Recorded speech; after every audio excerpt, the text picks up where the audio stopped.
Assembly ఎన్నికల ముందు బీజేపీని వీడి బీఆర్ఎస్లో చేరిండు. అప్పటి వరకు దాదాపు బీజేపీలో ఉండి బీఆర్ఎస్ నేతలపై అగ్రెసివ్గా మాట్లాడిన రాకేష్ రెడ్డి ఈరోజు మటుకు పట్టాభద్రుల ఎమ్మెల్సీ ఎన్నికల్లో బీఆర్ఎస్ నుంచి నల్లగొండ, ఖమ్మం, వరంగల్ పట్టాభద్రుల ఎన్నికల్లో మటుకు పోటీ చేస్తున్నాడు. ప్రచారం మటుకు దాదాపు బీఆర్ఎస్ నేతలు కూడా తనకి సపోర్ట్ చేస్తున్నారు, కొంతమంది చేయట్లేదని అయితే బయటికి వినపడుతున్నాయి. రాకేష్ రెడ్డి మనతో ఉన్నారు. అసలు బీఆర్ఎస్ నేతలు సపోర్ట్ చేస్తున్నారా లేదా, ప్రచారం ఎంతవరకు సాగుతుంది, తను అడిగి తెలుసుకునే ప్రయత్నం చేద్దాం. సార్ నమస్తే. సార్, ప్రతిపక్షాల్లో దాదాపు మీరు ప్రతిపక్షంలో ఉన్నారు. ఇటు కాంగ్రెస్ నేతలు అటు బీజేపీ నేతలు మటుకు రాకేష్ రెడ్డి ప్రచారానికి బీఆర్ఎస్ నేతలే సపోర్ట్ చేయట్లేదు అంటున్నారు. మీరు స్టార్ట్ చేయడమే నెగిటివ్గా స్టార్ట్ చేసింది. అంటే మీరు నెగిటివ్గా చూపించాలనేటువంటి ప్రయత్నంతోనే ఈ ఇంటర్వ్యూ చేస్తున్నట్టు. దయచేసి ప్లీజ్, మీ క్వశ్చనే అట్లుంది కదా. ఓకే. ప్రచారంలో కేటీఆర్ గారు, హరీష్ రావు గారు, దయాకర్ రావు గారు, సత్యవతి రాథోడ్ గారు, జగదీశ్వర్ రెడ్డి గారు, పువ్వాడ అజయ్ గారు, ఎంపీలు, ఎమ్మెల్యేలు, మాజీ ఎంపీలు, మాజీ ఎమ్మెల్యేలు, ఎమ్మెల్సీలు, ఇంతమంది డజన్ల కొద్ది ప్రజాప్రతినిధులు అందరూ లోక్సభ ఎన్నికలు ఎప్పుడైనా అండి 13వ తేదీ అయినాయి. ఇప్పుడు ఈరోజు ఏం తేదీ? 10 రోజుల్లో 7-8 రోజుల పాటు వాళ్ళు అన్ని సభల్లో పాల్గొన్నారు. 34 నియోజకవర్గాల్లో 30 నియోజకవర్గాల్లో మీ గ్రాడ్యుయేట్ సభలో నేను పాల్గొన్నా. మిగతా 4 మా నాయకులు ముఖ్య అతిథులుగా పాల్గొన్నారు. ఒక్కొక్క సభ కనీసం 2000 మంది గ్రాడ్యుయేట్లతో మా సభ సాగింది. మిగతా ఏ పార్టీదైనా అయిందా? ఎందుకు మీరు నెగిటివ్ షేడ్లో చూపెడుతున్నారు? రైట్. రాకేష్ రెడ్డి గారు, ఇప్పటివరకు పట్టాభద్రులకైతే మీరు ఎక్కడ పోయినా కూడా 34 నియోజకవర్గాల్లో ఒక మాట అంటున్నారు, నా నెల జీతం దాదాపు నిరుద్యోగులకే కేటాయిస్తాను. 100%. నేను ఒక రైతు బిడ్డను. కష్టం అంటే ఏందో తెలిసినటువంటి వాడిని, పేదరికం అంటే ఏందో తెలిసినటువంటి వాడిని, వాటిని ఛేదించి నేను ఉన్నత చదువులు చదువుకున్నటువంటి వాడిని. కాబట్టి ఈరోజు లైబ్రరీలో, కోచింగ్ సెంటర్లో కనీసం ఫీజులు కూడా కట్టలేకుండా, కనీసం గైడ్స్, బుక్స్ కూడా కొనుక్కోలేనటువంటి పరిస్థితుల్లో చాలామంది ఉన్నారు. కాబట్టి నేను ప్రజాసేవ కోసం నేను ఉద్యోగాన్ని మానేసుకొని వచ్చినటువంటి వాడిని. ఈ జీతం కోసం నేను పనిచేసేటువంటి వాడిని కాదు. కాబట్టి నాకు ప్రభుత్వం నుంచి వచ్చేటువంటి గౌరవ వేతనం కానీ, లేదా ప్రభుత్వం నుండి వచ్చినటువంటి అలవెన్స్లు కానీ సంపూర్ణంగా నేను నిరుద్యోగ యువత కోసం ఇస్తాను. విద్యార్థి నిరుద్యోగ సంక్షేమ నిధిని ఏర్పాటు చేసి ఈ మొత్తాన్ని కూడా వాళ్ళకిచ్చి వాళ్ళకు కొంత అండగా నిలిచేటువంటి ప్రయత్నం చేస్తాం. ప్రతిపక్షంలో దాదాపు మీరున్నారు. ఇప్పుడు మీరు ఒక్కరు గెలిస్తే దాదాపు ఇప్పుడు అంటే 3 సంవత్సరాల టర్మే ఉన్నది కూడా ఆల్రెడీ.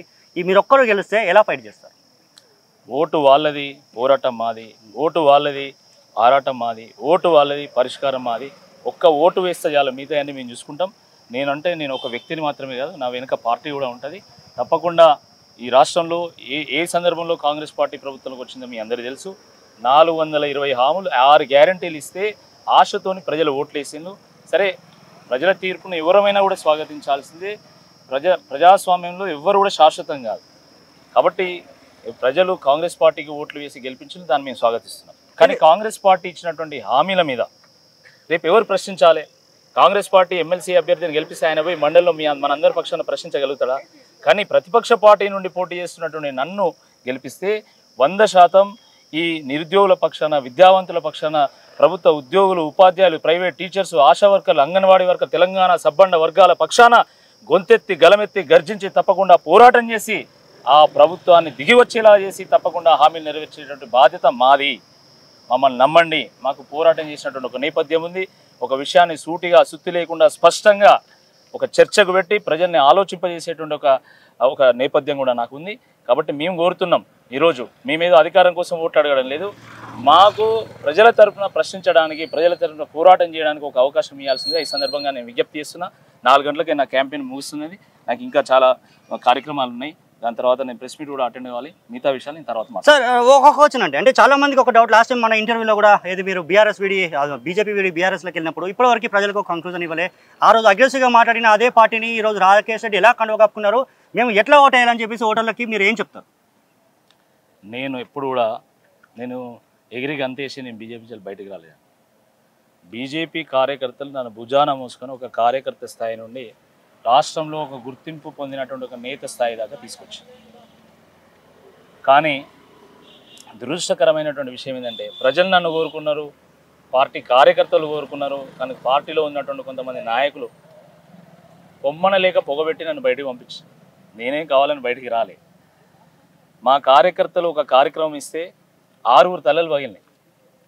రక్తం చిందించిన పార్టీ కోసం. కానీ కనీసం దాన్ని ఖండించినటువంటి వాడు కూడా లేడు, దాని కార్యాచరణ ప్రకటించినటువంటి వాళ్ళు కూడా లేరు. మీకు తెలుసు, వరదలు వచ్చినప్పుడు మా ఇద్దరు కార్యకర్తలను పోలీసులు చితకబాదితే వాళ్ళు ఎంజిఎంలో చేరితే ఆ పార్టీకి సంబంధించినటువంటి సీనియర్ నాయకుడు వరంగల్ పర్యటనలో ఉన్న సందర్భంగా ఎంజిఎం పక్క నుంచి వెళ్ళిపోయి కనీసం వాళ్ళని పరామర్శించలేదు. నేను ఒక గుర్తింపు పొందినటువంటి నాయకుడిని, రాష్ట్ర అధికార ప్రతినిధిని. నేను కనీసం మీటింగ్ పోతే నన్ను స్టేజ్ మీద పిలిచినటువంటి వాడు కూడా లేడు. నన్ను ఏకంగా నేను ఒక రాష్ట్ర నాయకుడిని అయితే జిల్లా వాళ్ళు నన్ను సస్పెండ్ చేసి నోటీస్ ఇచ్చిండు. తెలంగాణలో ఆకలితోనైనా కడుపు మార్చుకునైనా ఉంటాము, చావడానికైనా సిద్ధంగా ఉంటాం తప్ప ఆత్మగౌరవం మీద దెబ్బ పడితే ఎవరు కూడా తట్టుకోలేరు. నేను పార్టీకి విధేయున్నే కానీ బానిసని మాత్రం కాదు. కాబట్టి ఆ సందర్భంలో నేను బయటకు వచ్చాను. నేను బయటకు వచ్చిన సందర్భంలో బీఆర్ఎస్ పార్టీ నాయకులు నన్ను వేలు పెట్టి నడిపించిండు, కార్యకర్తలు గుండెకి అద్దుకున్నారు. భారతీయ జనతా పార్టీ కార్యకర్తలు నన్ను గుండెల్లో పెట్టి చేసుకున్నారు. అటు వాళ్ళను ఇటు వీళ్ళను కాపాడుకునేటువంటి ప్రయత్నం 100% చేస్తా. నేను ప్రజాపక్షమై ఉండాలనుకున్నా. ఆ రోజైనా ఈ రోజైనా. ఆ రోజు ప్రతిపక్ష పార్టీలో ఉన్నా, ఈ రోజు కూడా ప్రతిపక్ష పార్టీలో ఉన్నా. నేను ఎక్కడ ఉన్నా కూడా ప్రజల పక్షంగా నేను పనిచేస్తా, ప్రజల కోసం పనిచేస్తా. ఆ నేపథ్యం నాకు ఉంది, ప్రజలందరూ కూడా తెలుసు. కాబట్టి దాంట్లో ఇచ్చినటువంటి ఇబ్బంది ఏం లేదు. ఆ నేపథ్యమే నాకు ఇప్పుడు పనిచేస్తుంది. అంటే సేవ దాదాపు last question sir, last question. అంటే సేవ అన్నారు, ఇంటర్వ్యూ మాటలు ఇప్పుడు రైట్ చూస్తున్నాం. రాకేష్ రెడ్డి మటుకు బిజీగా ఉన్నారు, ఎందుకంటే టైం దాదాపు 4కి ఇవాళ ఈవినింగ్ ప్రచారం క్లోజ్ అవుతుంది కాబట్టి తన క్యాంపెయినింగ్ ఉంది కాబట్టి తను వెళ్తున్నారు. చూస్తున్నాం మొత్తానికి అయితే తన ధీమా అయితే వ్యక్తం చేస్తున్న సిచ్యువేషన్ అయితే నెలకొంది. ఖచ్చితంగా గెలుపు నాది తథ్యమని రాకేష్ రెడ్డి అయితే తన ధీమా వ్యక్తం చేస్తున్నారు. మరి రానున్న రోజులలో నెక్స్ట్ మంత్ 5th అయితే తెలియనుంది ఏ అభ్యర్థి గెలుస్తాడు, పట్టాభద్రులు ఎవరికి పట్టం కట్టనున్నారు అయితే రానున్న 5th అయితే తెలియనుంది. అసలైన తొలి వెలుగు. ఫాలో వాట్సాప్ @తొలి వెలుగు official.